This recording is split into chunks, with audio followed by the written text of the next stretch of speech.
جعلت القدرة على العمل عبر الإنترنت العديد من الأعمال مربحة.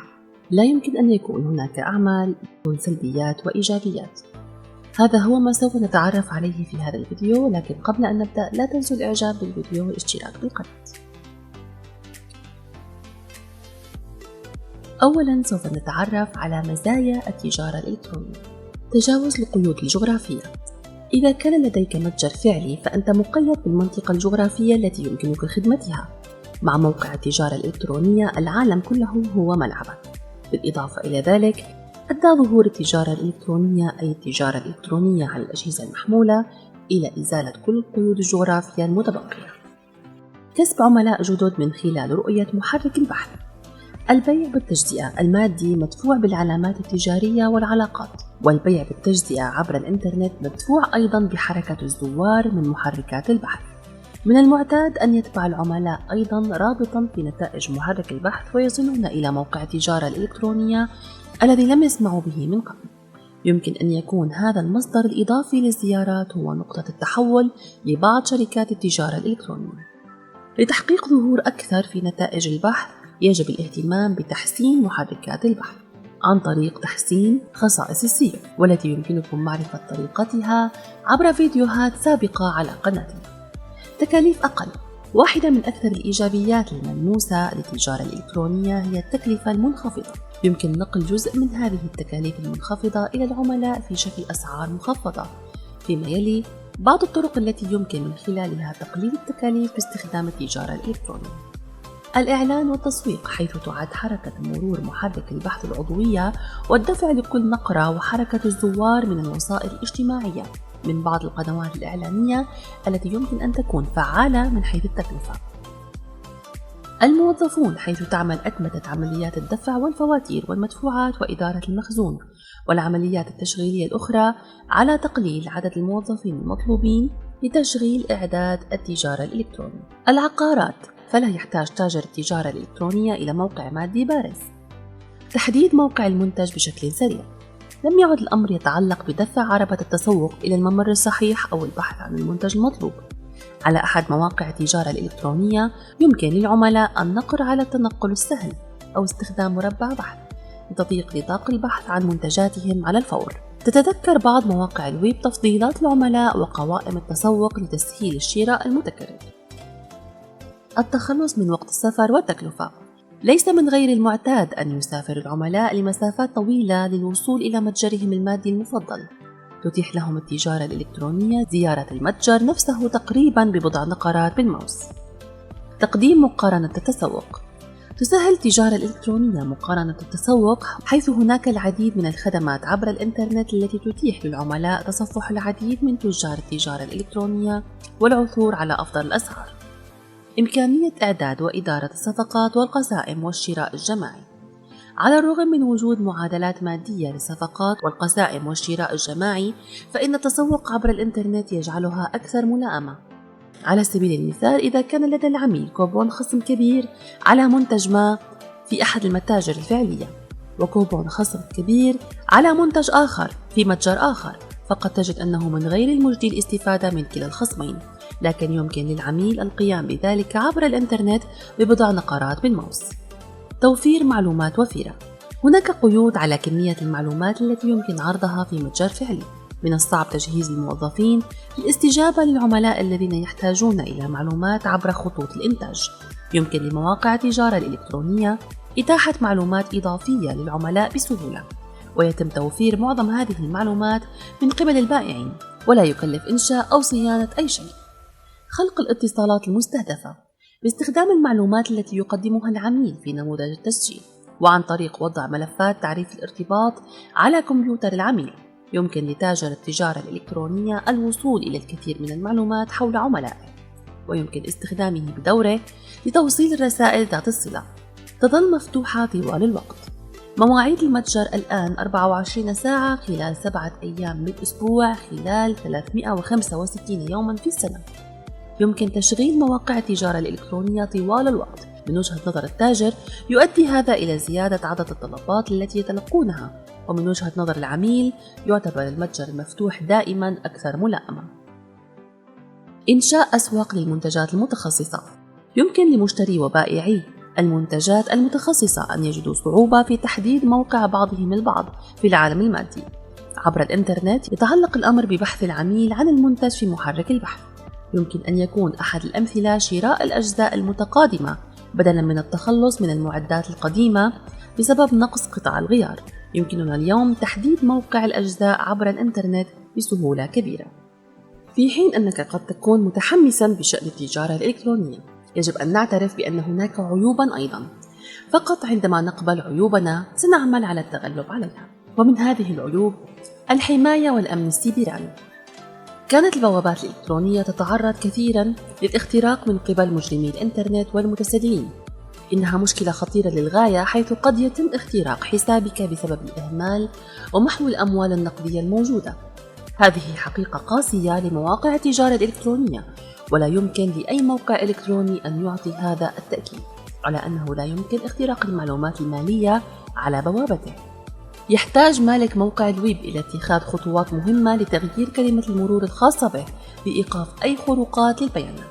ومن المهم أن تظل يقظاً واستباقياً لحماية الموقع الإلكتروني والمعلومات المتعلقة بالعميل. في النهاية، لقد كان الأمن مصدر قلق منذ نشأته ويعتبر عيباً رئيسياً في التجارة الإلكترونية. تحطم الموقع.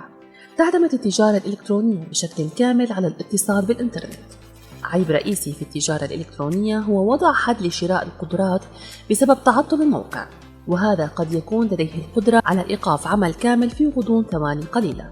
يمكن أن يحدث هذا إذا لم يكن لديك اتصال جيد بالنطاق الترددي، حيث ستواجه مشكلات خطيرة أثناء تحميل الصفحات وتقديم الطلبات. من المستحيل إجراء عملية شراء إذا تعطل الموقع الذي تبحث عنه. تأكد من أن موقع الويب الخاص بك موجود على النظام الأساسي الصحيح، حيث توجد بالفعل احتياطات لهذا الاحتمال. لا توجد إمكانية لتجريب المنتج. أحد العيوب الرئيسية لبوابة التجارة الإلكترونية هو أن العميل غير قادر على تجربة المنتج واختباره من أجل رضاه. لقد اعتدنا على شراء من المتاجر الفعلية بعد تجربة منتج ما عدة مرات، وفجأة يتطلب الأمر الكثير من الشجاعة لتغيير هذه العادة الدائمة، حيث لا يمكنك لمسها وتجريبها واختبارها. يفقد الناس الشعور الملموس، وهناك دائما خوف من أن المنتج لن يلبي المعيار الذي تتوقعه. هذا يجعل المستهلك مترددا بعض الشيء قبل الشراء. التسليم المتأخر. يعد التسليم المتأخر أحد العيوب الشائعة لمنصات التجارة الإلكترونية. أثناء طلب منتج ما، يتأكد العميل من وصوله إليه في غضون 7 أيام كحد أقصى، أو فترة زمنية معينة. في معظم الحالات لا يحدث هذا وأنت تنتظره. في النهاية، عندما تصل إليك المعلومات التي تفيد بأن المنتج سيتم تسليمه في هذا اليوم، لا تكون البوابة محددة بشأن التوقيتات. هناك عدة حالات اضطر فيها الشخص الذي سيجمع الطرد إلى الانتظار لساعات للتسليم، يضيع يومه بالكامل ولم يتمكن من الخروج وفقا لجدوله الأصلي. مثل هذا الموقف يجعل العميل غاضبا لأنه يشعر بمضايقات غير ضرورية. يصعب شراء بعض المنتجات عبر الإنترنت. من سلبيات التجارة الإلكترونية هو أنه يصعب عليك شراء بعض المنتجات. إذا كنت تعتقد أنه يمكنك شراء كل شيء عبر الإنترنت، فهذا مفهومك الخاطئ. هناك منتجات مثل الآيس كريم والنظارات والمعادن مثل الذهب والفضة التي لا ترغب في شرائها عبر الإنترنت حتى إذا كان لديك خيار القيام بذلك. لا يمكنك أن تثق بنفسك لإجراء عملية شراء دون لمسها أو تجربتها أو اختبارها بشكل مرئي، وقد يكون هذا عيباً في موقع التجارة الإلكترونية. لا يمكن لجميع الصور أو التأكيدات أن تغريك بشراء بعض العناصر. قلة الخصوصية. يعد الافتقار إلى الخصوصية من المساوئ الخطيرة للتجارة الإلكترونية. يجب على العميل تقديم تفاصيله الشخصية قبل إجراء عملية شراء، مثل العنوان والاسم ورقم الهاتف وما إلى ذلك. لا تحتوي بعض المواقع على تقنية مشفرة متقدمة يمكنها حماية بياناتك الشخصية من المتسللين، وهي مصدر قلق بالغ. هذه المعلومات الحساسة إذا تم تسريبها يمكن أن تخلق الكثير من المشاكل للمستهلك. تقوم بعض المواقع بجمع التفاصيل الحساسة بشكل غير قانوني، وهذا هو سبب خوف الناس من استخدام بوابات التجارة الإلكترونية، حيث يتعين عليهم تقديم تفاصيل شخصية يمكن الإساءة باستخدامها. القضايا الضريبية. يمكن الوصول إلى بوابات التجارة الإلكترونية في معظم أنحاء العالم لأنها لا تقتصر على موقع جغرافي معين. عندما يقوم العميل بعملية شراء يتعين عليه دفع ضريبة عليها، ويصبح من الصعب حساب ضريبة المبيعات الفعلية المفروضة في ذلك المكان، وبالتالي يواجه المستهلكون مشكلات أثناء احتساب الضريبة، وهذا أيضا يعد عيبا إضافيا للتجارة الإلكترونية. القضايا القانونية: تم تنفيذ العديد من قوانين الإنترنت لحماية حقوق كل من البائع والمشتري، وإذا كنت تبحث عن إنشاء موقع على شبكة الإنترنت فمن المهم أن تخضع للقوانين المحلية بالإضافة إلى قوانين الإنترنت حتى لا تضطر إلى مواجهة أي مشاكل لاحقاً. من العيوب الخطيرة لبوابات التجارة الإلكترونية أن الناس إما يعتنون بالقوانين المحلية أو قوانين الإنترنت ويفشلون في إدراك أنك بحاجة إلى الاهتمام بكليهما إذا كنت ترغب في إنجاح عملك. تكلفة تكنولوجية ضخمة: تتطلب التجارة الإلكترونية منصات متقدمة لتحسين أدائها. إذا واجهت اضطرابات في البرامج أو الشبكة أو المجال فلن تتمكن من تقديم معاملات سلسة. البنية التحتية التقنية الملائمة مكلفة وتحتاج إلى استثمارات ضخمة. يحتاج أيضاً إلى الترقية بشكل دوري لمواكبة الأوقات المتغيرة. التكلفة التكنولوجية الهائلة لمشروع ناجح هي عيب في بوابة التجارة الإلكترونية. مشاكل الشحن: تعمل متاجر التجارة الإلكترونية بنجاح لأنها تستطيع شحن منتجاتها من أي مكان إلى أي مكان بسهولة.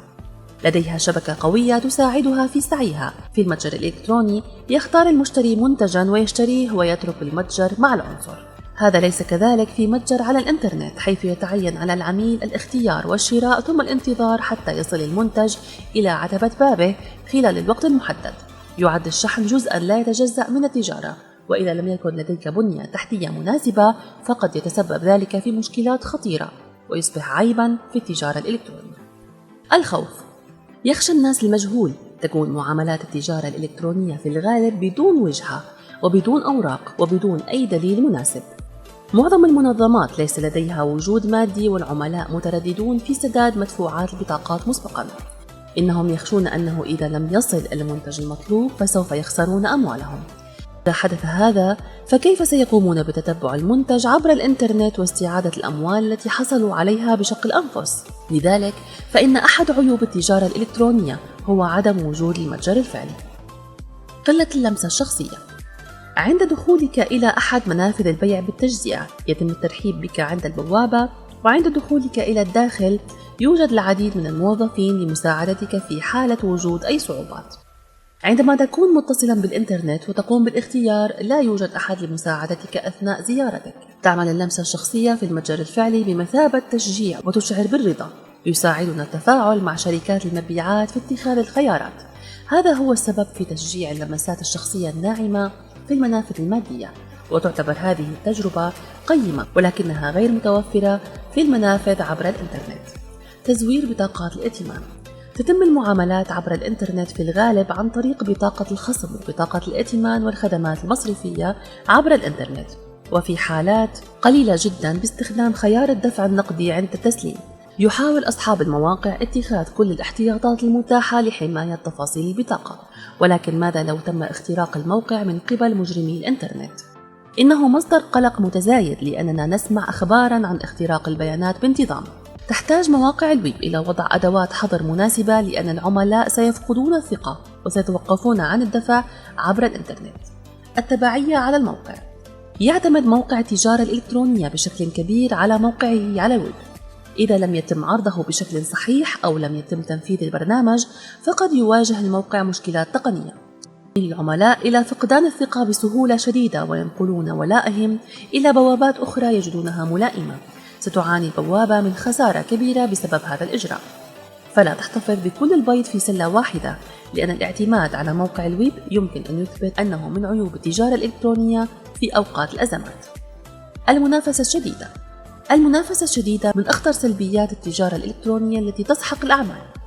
تعتبر المنافسة الصحية ميزة إضافية في قطاع الأعمال، ولكن ما يحدث عندما تكون هناك بوابات لا يمكن تصورها لمنتج واحد من المؤكد أنه من عيوب التجارة الإلكترونية.